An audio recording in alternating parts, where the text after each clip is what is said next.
Hello, all you wonderful fools. It's time for the Mizzah Tee Show. All aboard! Here we go, let's start the show. Hosted by Mizzah Tee. Nintendo video games are the favorite ones for me. News and reviews, some gameplay too. Battling drones is what I do. M-I-Z-Z-A-H is the show by Mizzah Tee. It's the show by Mizzah Tee.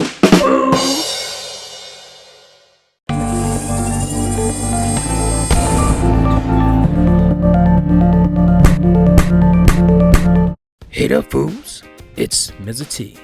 What's up, everybody? Mizzah Tee here, and I'm back with a quick preview of Splatoon hands-on. Gonna be talking about my impressions of the game that I got to play at PAX East, and also be talking briefly about the buy it used or boycott movement that's come up lately. So let's get into it. First, as you guys know, I was at PAX East. You'll be looking at some footage of me at the show and of other people playing the game. Didn't have a cameraman, so I watch other people play, and then I got to go hands-on with myself. Got in a couple of matches, and I just gotta say, man, the game feels really good. The controls are spot on. They're silky smooth, excellent. What you come to expect from Nintendo games, really polished. The thing that stands out a lot to me is the how vibrant the game is, the colors. I'm not sure that any of the footage shown really shows how colorful and vibrant this game is. I don't know if it does it justice, but being hands-on, seeing the screen, seeing the game in front of your face, I think is a lot better. It's a lot different. And I think the colors really pop. No surprise with Nintendo games, they're really good at doing that. And like even the ink itself, it looks really I don't know, liquidy. It looks it has nice reflection. It looks really good. The game is super fast. The matches are about 3 minutes. I don't know if they have different modes where the matches will be longer. I'm sure there will be some. But what I got to play, the matches, I believe was 3 minutes. Could be 2, but I think it was 3 minutes long. And the game moves really fast. Obviously, the goal is to fill the map with your team's ink. That's the main goal.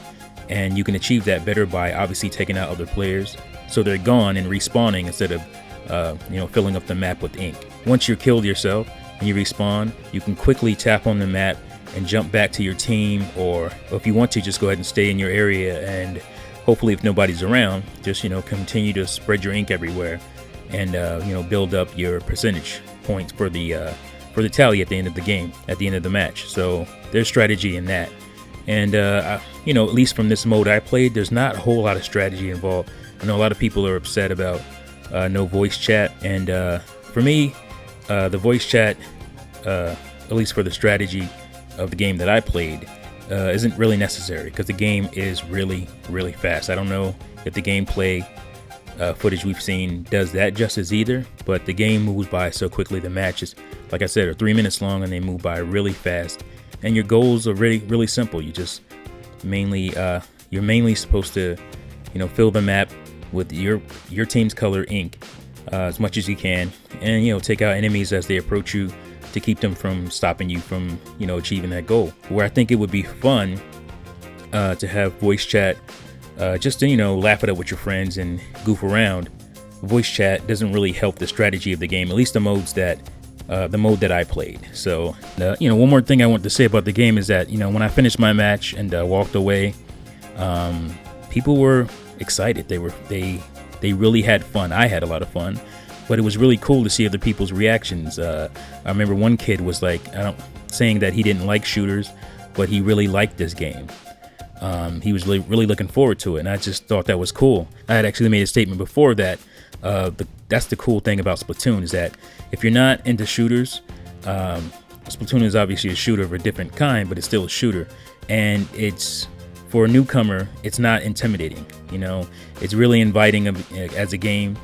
It's not as intimidating as some of the military type shooters, and maybe once you get into Splatoon, have some fun, you might want to try out some of those other military type shooters. So it might even open you up to the shooter genre, which is good. It's good to see gamers expanding their horizons and playing games that they wouldn't usually play because of a game like this. So I think that's really cool. Really cool to see the excitement in people's eyes and the smiles on their faces walking away from the game. They really had a lot of fun, as did I, and I can't wait to play it. We'll soon get some more information on it, obviously, because I believe May 7th they're doing a Splatoon Direct, Nintendo is, so I'm sure we get some more information on the game modes and what they're going to be doing with the game. So I'm sure we're all looking forward to that. So let's go ahead and move on to the boycott and or buy it used movement that's popped up recently. I'm just going to go ahead and say it. I don't really understand it. One reason is we've known about there not being voice chat in the game for a while. And back when that was released to us, the developer said that his reasoning was that he had a bad experience playing games online, and he didn't like his experience with that, and therefore he didn't want to put voice chat in Splatoon. Now, if you were going to get upset about what the developer said about putting voice chat in Splatoon, that would have been the time to do it. Because of what happened to him personally in a game, he decided to decide for the rest of us that we don't need voice chat in the game. That is the time to get upset about this. Not when he says in a different time, if you really want to voice chat in the game, there are other ways to do so. To me, that answer wasn't that big of a deal. The decision to take voice chat out of our hands for a personal reason, that is the one to get up in arms about. He's being asked questions by our interviewer, and of course voice chat is one of the big questions that he probably gets all the time. Why no voice chat, this and this and that? At this point, there's not going to be voice chat in the game. It's a foregone conclusion. I mean, the voice chat is not going to happen. So all he was saying is that, savvy players or savvy gamers will find a way around that. To me, that's not a reason to be upset. I mean, it's basically a fact. I had already decided that, if I wanted to do voice chat, that I was going to do it that way anyway. And that's all he was saying. He was probably being bludgeoned with the question, over and over again, and he gave an answer. I mean, anybody can do what they want to do. Obviously, it's your money, it's your decision, what you want to do, what you want to buy, how you want to buy it, whatever. Obviously, I make those decisions too. But I just think the reasoning for this sudden anger about Splatoon and no voice chat is kind of ridiculous because, like I said, his reason for taking voice chat out and to begin with was more egregious than that answer that he gave. And, that's all I'll say about that.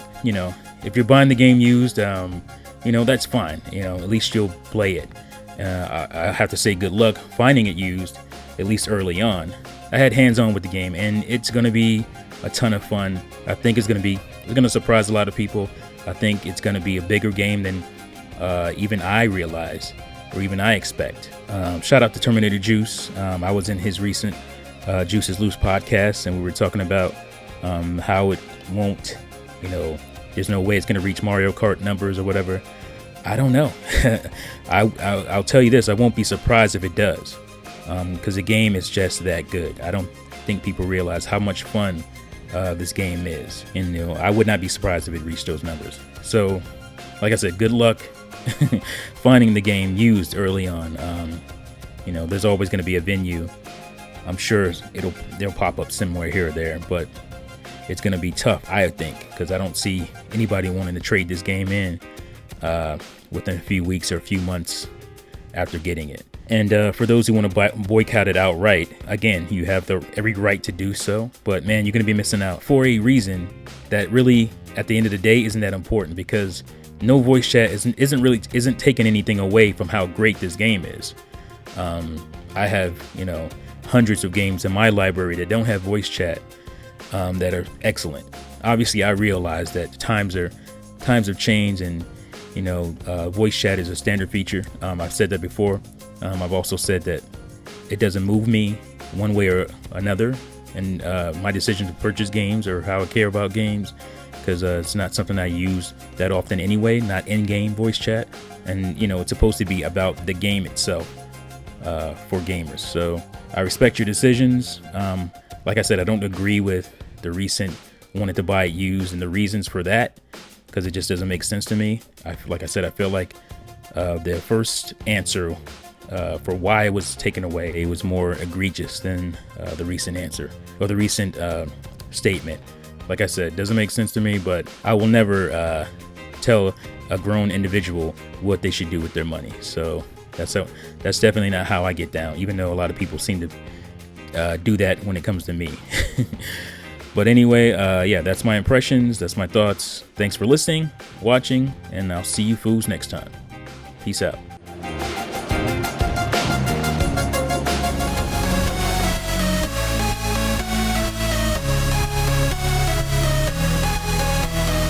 Oh yeah, one more thing. Play Nintendo, fools.